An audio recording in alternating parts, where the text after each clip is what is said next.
Welcome everybody to another episode of How to Speak Maintenance.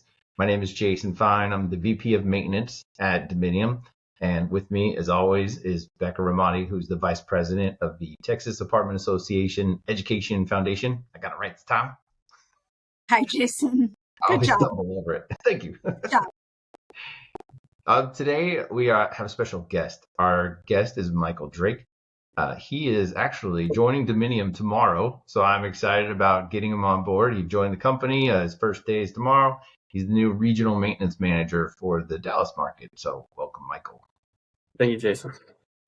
Yeah, for our listeners and everybody watching the podcast, would you mind talking about who you are and what makes you wake up and excited about maintenance in the morning? I've done maintenance the last 14 years.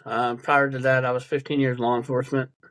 Got out of it, got into maintenance, and it's kind of like law enforcement. It's something new every day. It's something different to look forward to and new people to meet.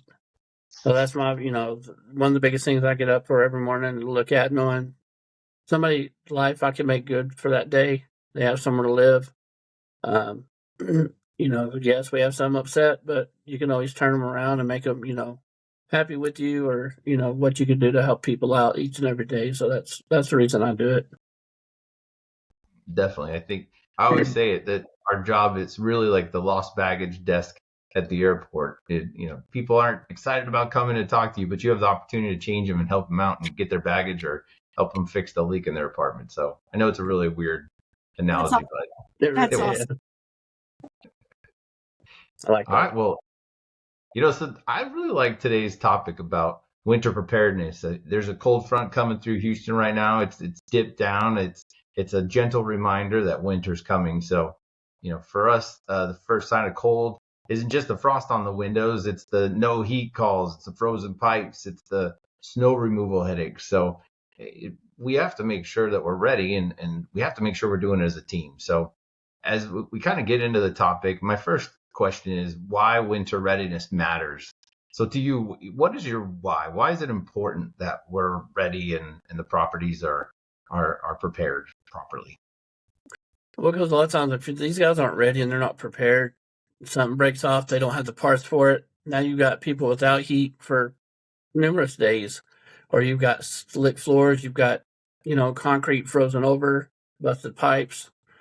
You're going to spend a lot more out in calling somebody out, contractor, than you are having it in store, in-house, and be able to get it fixed correctly.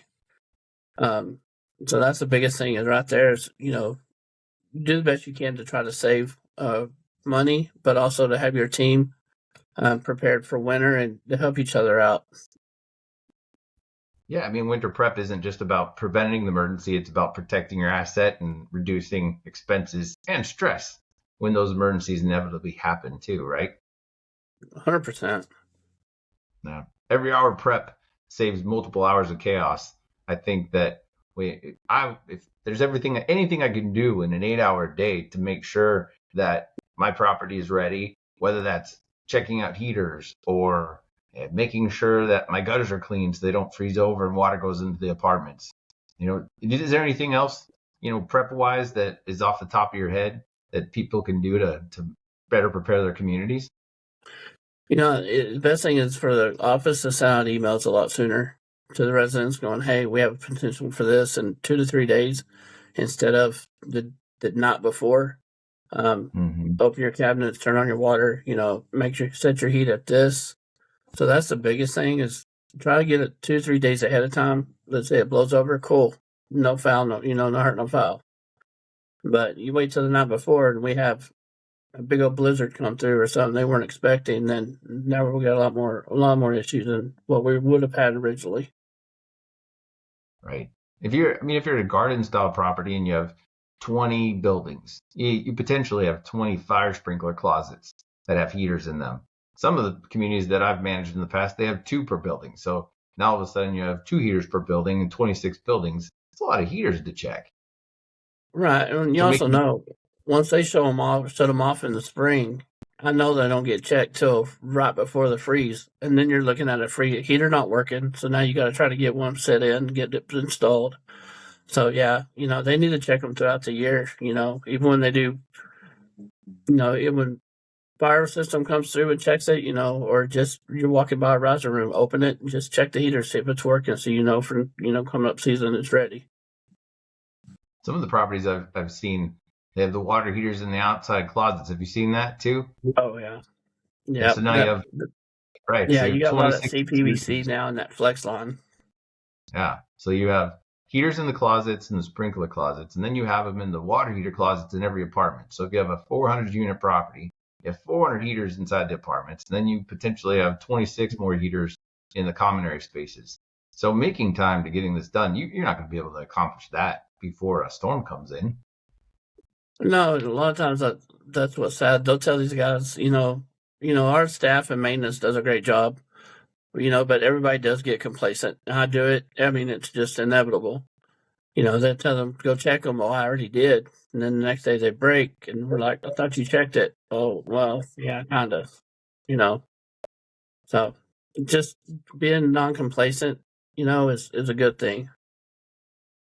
So, Jason, is it scheduling? What's the tips or the tricks for people listening on how to get to all those closets and heaters?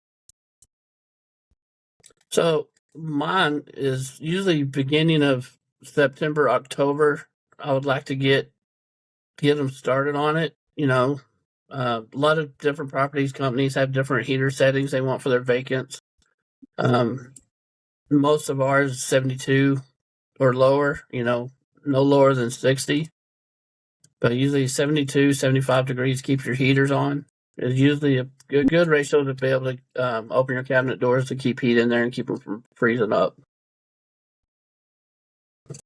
Well, and then I think if you have 400 units or 400 apartment homes, it takes time to get into all those. And the maintenance teams are busy doing tickets and turns and dealing with other emergencies. So how do you suggest maintenance teams and office teams sit down and properly schedule out PM work in the units? Well, the best way is check your work order, see where you're at if you have any emergencies first. Get one person on emergencies. Then have everybody else getting ready, get these and make readies. Your groundskeeper and maybe your tech. Have them start working on this stuff, at least a building or two buildings, a day, checking for heat. That way you can try to have it done. Depends on how big the building is, how many people you have, how big your building is, how big your units are. And then come up with a calculation system that way to where you're not shortening your staff, but you're also covering what you need to, but you're also getting the work done preparing for cold or heat or summer. Sure. I always recommend to teams that they take number of units and they divide it by the number of people, divided by 20 working days, and then that gets you a good number sometimes. Sometimes it's fun to do that exercise with maintenance teams because then they can see, oh, wait, so we only have to do 30 units each per day for the next, 4 weeks. And then by the end of the month, we're going to be at a good spot. We checked everything, we made sure all the heaters are on, and we're going to do it well before the wintertime. So Right. They don't also right. The maintenance staff don't feel like they're overwhelmed either. They don't feel like, oh, I got on top of this, and that kind of discourages them sometimes too. Mm-hmm. So if you're waiting for that perfect day to say, all right, tickets are down, turns are great, everything's fine, let's go do our PM work. I don't know. I don't know about you, Michael, but I haven't seen one of those days yet. Yeah, I'm still waiting on it. Definitely. I mean, the interiors are important, but the exterior as well is important. Making sure that where you have heat tape is installed, or making sure exterior lights are working. So, what are your thoughts on dividing the property up and getting out to the exterior of the building to make sure everything's ready? So it's almost the same thing as for the exterior, your porter can do it. Your grounds guy most likely that's something he can work on every day after he does trash in the mornings. Check your pool rooms, make sure you don't have no leak in your pool pump room. Your exterior, make sure the covers are on the faucets. Make sure you don't see any water just running anywhere. That's the biggest thing, is just have him walk the buildings and walk around them. Checking the exterior, walking around, you see a lot of things that you don't think you actually would, but paying attention, you see a lot that people don't realize how much is there. Sure. For those listening that don't have groundskeepers, what would you recommend doing a zone schedule for all the maintenance employees, maybe including a leasing consultant to go walk the buildings on a regular basis? I would. That way it also helps out your maintenance staff too, is leasing. A lot of times they don't know about maintenance, but your leasing can see water. They can see if the caps are on, anything like that. So the ones that don't have porters, I would break it down. You have 3 staff members or 2 staff members. Break it down. You have 10 buildings. One person gets 5 and the other one gets 5. After grounds or in the mornings. So while you're picking up trash, look. That's the biggest thing. You can check all that while you're doing grounds. I think that, and we've had this on other calls as well. I think the principle is to figure out a way to be able to take this massive project of walking your entire property or checking all the heaters and really breaking it into smaller bite-sized chunks. So then that way you're not having to disrupt the entire business to be able to go out and check your heaters and make sure that your exterior building is prepared for the wintertime. So I like that message, and I think it's important that everybody hears that, and they set time. Put it on your calendar, set that time, and say, hey guys, next week, next week we are working on checking all the hose bibs, or next week we will be starting our PM work. And then that way it's there, and you're not just waiting for a perfect day. So right, important. And also you can set it, each year at the same time. That way the guys know, October's coming, we got this going on. So a lot of times they'll start beforehand, but they know for a fact when it's coming, and each year at the same time. Definitely. And I think we've heard over and over again, Jason, from other guests on the show, that if you give your office team the chance or ask them for help and you train them on what they're looking for, that they can also get in the habit. It's sort of like an exercise that if you get used to looking out for X and used to looking out for Y when you're walking the property, or even just walking to and from your car, that can be a big help as well. Definitely. Correct. I think you can get yourself prepared and you can make sure your building is ready, but communication is also a massive portion to winter preparedness. So here's where the office team, to me, becomes the hero of the story. So because when maintenance is out in the freezing cold fixing a burst pipe, what happens in the office can make or break their day. So, talk to me about proactive communication with residents. What can that do to help maintenance teams and keep them, sleeping in bed at night? Well, I mean, a lot of time, interacting with the office and the residents, as long as they know an email, hey, yes, they all watch the news, but they don't realize what all maintenance details a lot of times. They know they moved in, and when something messes up, we're here to save them, or to get it fixed for them. A lot of times it's easy to send an email out to all the residents, or even pass out letters. That way we have it double covered so they know what's going on. And, your staff, a lot of times that's all your residents wants, communication. I've been on properties where they're like, I just get no communication out of nobody. Nobody will talk to me. Nobody will do, staff walks by, but they won't speak. And that's what my biggest pet peeves is, at least say hi to the resident when you walk by, or whoever it is, be polite. But in this situation, if they just send out letters and emails, that'll cut maintenance staff, emergency work down a lot. Now, will it prevent every single thing? No, something will happen. I mean, it's inevitable. You can't help it. But not sending any kind of notification out to these residents and have them kind of help you prepare, you're going to have a lot more work than you would have. Definitely. Setting them a reminder that says, set your thermostats, or let us know if you're out on vacation and you turned your heat off and this cold front's coming in. Making sure that the residents know to keep their windows closed, or if they've noticed any heating issues, to call us immediately. I think those are the things that can really help a maintenance team make sure that they're catching emergencies as early as possible. I like what you said, though. You're not going to catch everything. I've seen it where teams have put out notices. They put sandwich boards out in the grass or where the parking lots are to say, hey, just make sure that you close your windows and your heat is on. And we still get a couple residents that turn their heater off. So while the office is the office team is there and they're working through the notices, they can also help us work on prioritizing work orders as well. What are your thoughts on that? Making sure that while we're out taking care of the property, making sure it's ready for this cold front, that the tickets don't pile up and we have a big mound to come and clean up later. What are your thoughts on how to manage through that? The best way to manage through that is, like I said, have somebody in the office and working with your lead. Your lead is usually the one they contact for emergencies anyway, or a resident calls with an issue. They call their lead first. And the best way is, have the office staff filter the work orders. If it's a light bulb or an air filter, put it kind of off to the side. If emergency comes through, call your one maintenance that's going to run tickets that day or run emergencies, and have those two communicating. Because if you get a bunch of people involved, you're going to get missed emails, missed work orders. You're going to get confusion. You're going to get a lot of confusion. So, the best thing is just filter these emails.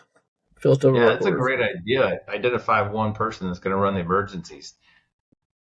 I think it's smart because I've seen it before where, maybe the leasing consultant calls Steve and the manager calls Tim. And so they're pulling the maintenance employees to deal with these emergencies. And so we're pulling them off of critical projects that they're working on to be able to get the buildings prepared. So it's a great. Well, and then when we go back, I go to the property and ask, how come this didn't get finished?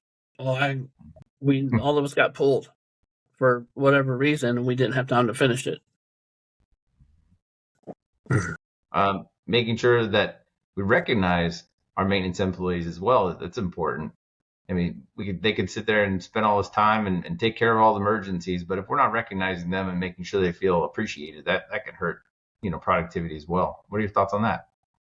Oh, 100%. At least, my biggest thing when I go to a property is I shake hands with every maintenance staff and tell them how much I appreciate their work. Is there anything I can do for them? Do they need help with anything? Just so they know that they're appreciated, take them to lunch once in a while, take them, order them lunch. Just do an order lunch for staff for maintenance. Just say thank you is all I want to hear. I think that's a huge point. And just during the holiday season, things can be more intense.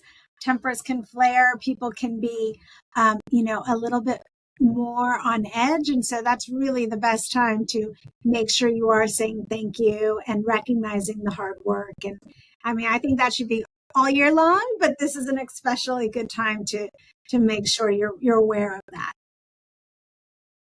Correct. Sorry for the blip. I think I had a power outage. Can you guys hear me okay? Yep, you're good. Okay, great.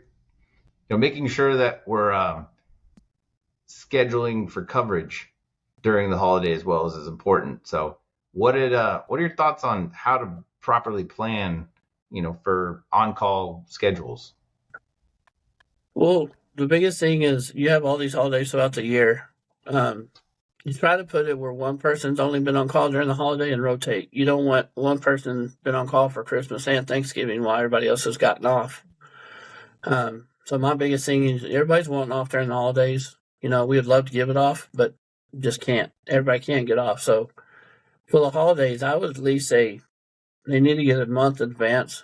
Most people say 2 weeks, but during the holidays, I'd like to get a month, in advance and be able to work on the schedule. And you have enough time to work on the schedule and make sure that somebody else doesn't go on call twice in a row. And give the people their time off. Somebody gets Christmas off, try to give the other guy Thanksgiving or New Year's. They all work one holiday, but they also all get a holiday off if it's feasible.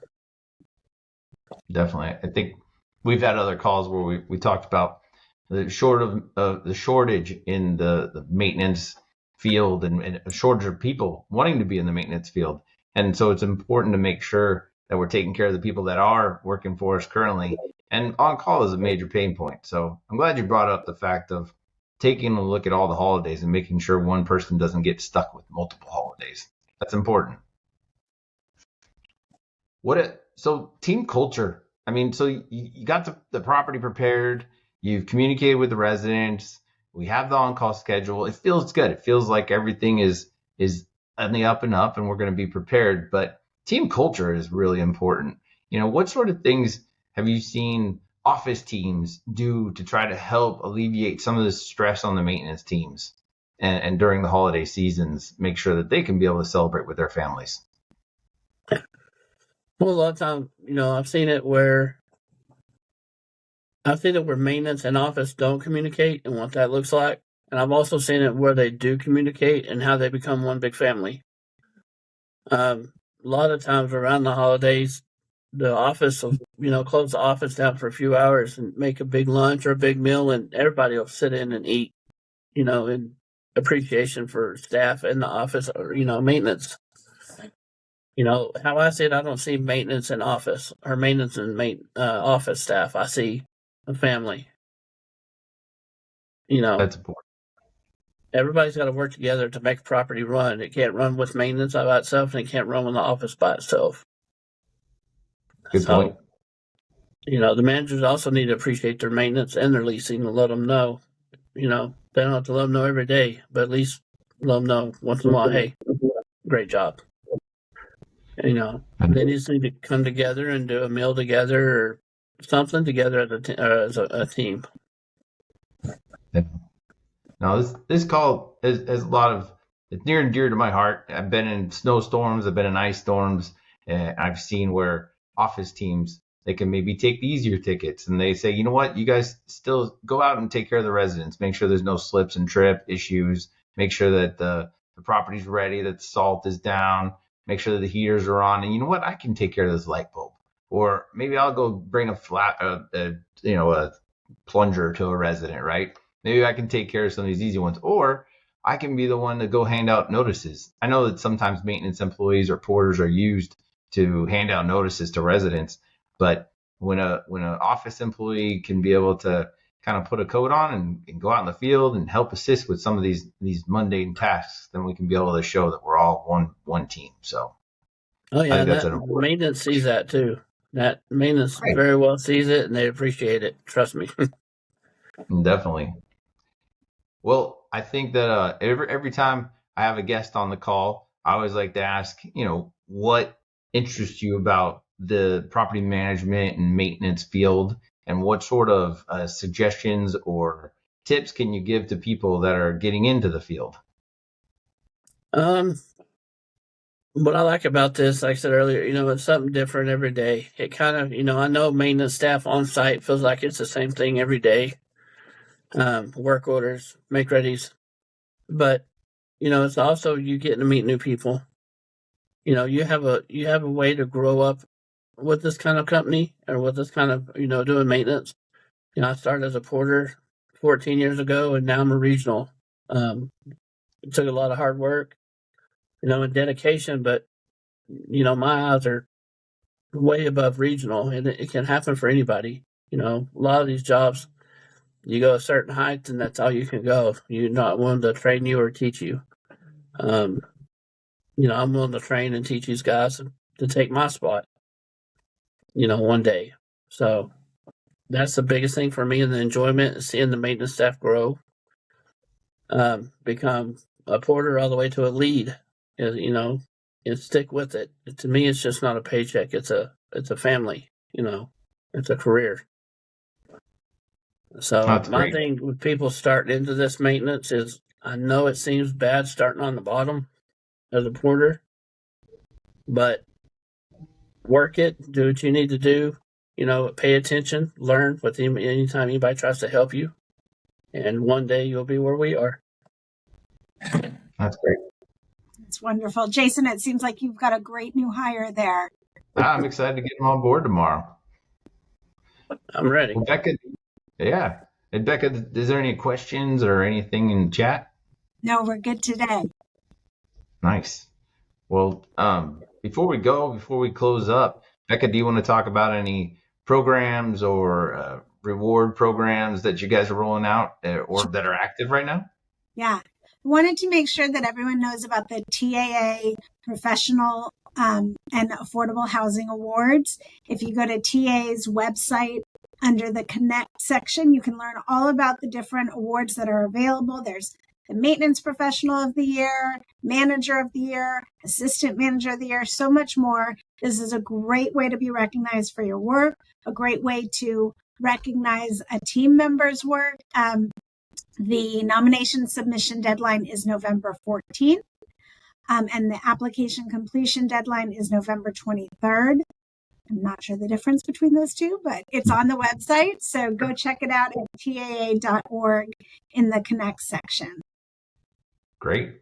Well, it's sad to think that this is our last call for the year, but I've had a great time this year working with you, Becca, and getting all of our new guests on and talking about how we can be able to speak maintenance to our teams and be able to help support our maintenance groups out in the field. So I appreciate all your help this year.